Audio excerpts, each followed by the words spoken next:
Dhule MIDC अवधान परिसरातील शौर्य डेअरीत 250 ते 300 किलो बनावट पनीर जप्त। जिल्हा दूध भेसळ समिती व धुळे पोलिसांची संयुक्त कारवाई। परिसरात एकच खडबड।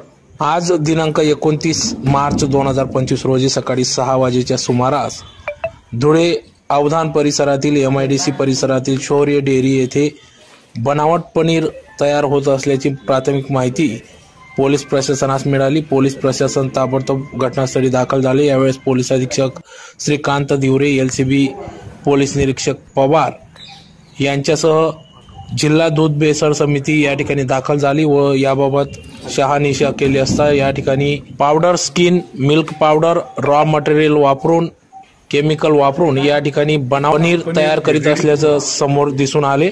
यात 250 ते 300 किलो बनावट पनीर या ठिकाणी आढळून आले असून सदर बनावट paneer, chemical, milk powder, raw material या ठिकाणी जप्त करण्यात आले असून नागरिकांच्या जीवाशी खेळून या ठिकाणी पनीर बनवले जात होते।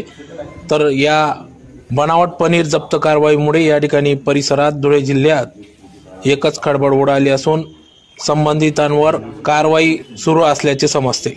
आज MIDC अवधान या परिसरात एक शौर्य डेअरी म्हणून या ठिकाणी पोलिसांना मिळालेल्या गुप्त माहितीनुसार या ठिकाणी जिल्हा दूध भेसळ विरोधी समितीचे सदस्य आणि पोलीस LCB यांच्या पथकाने या ठिकाणी सकाळी 6 वाजता धाड मारली असता या ठिकाणी पनीर निर्मितीची होत असताना आढळून आले आहे।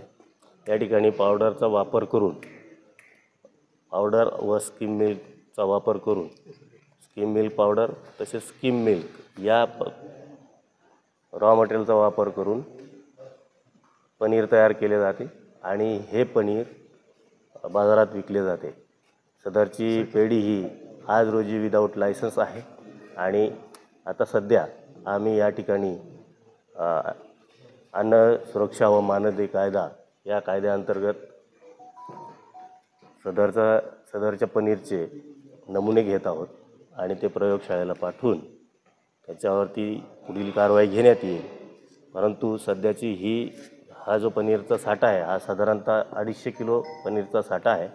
हा पेरिशेबल असल्या कारणाने व संशयावरून आम्ही हा नष्ट करणार आहोत। आणि दुधाचा देखील वापर होतो आणि स्किम मिल्क पावडरचा देखील वापर होतो। तसेच या ठिकाणी जे काय कामकाज चालते ते हायजेनिक कंडिशनमध्ये नाही। इथे जो बर्फ त्यांनी वापरलेला आहे तो बर्फ देखील फूड ग्रेडचा आहे किंवा नाही याबद्दल त्यांच्याकडे कुठलेही कागदपत्र नाहीत।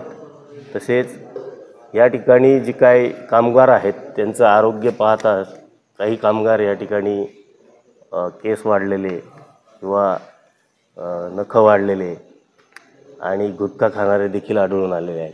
त्यामुळे सदरचे इनसॅनिटरी कंडिशन पाहता सदरचा माल नष्ट करणे योग्य होईल आणि सदरचा पेरिशेबल आर्टिकल असल्यामुळे, नाशवंत पदार्थ असल्यामुळे तो साठवता येऊ शकत नाही, त्यामुळे त्याला नष्ट करणे योग्य राहील। FDA मार्फत दररोज या सणासुदीच्या कालावधीमध्ये दररोज सॅम्पल घेतले जात आहेत।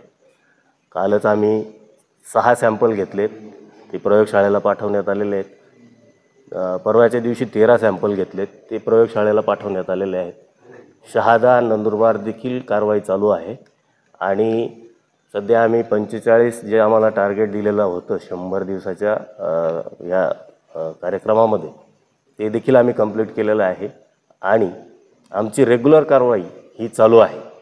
परंतु दूध भेसळ विरोधी समिती बरोबर आजची ही पहिलीच कारवाई आहे आणि अशा कारवाई आम्ही रेग्युलर करत राहू।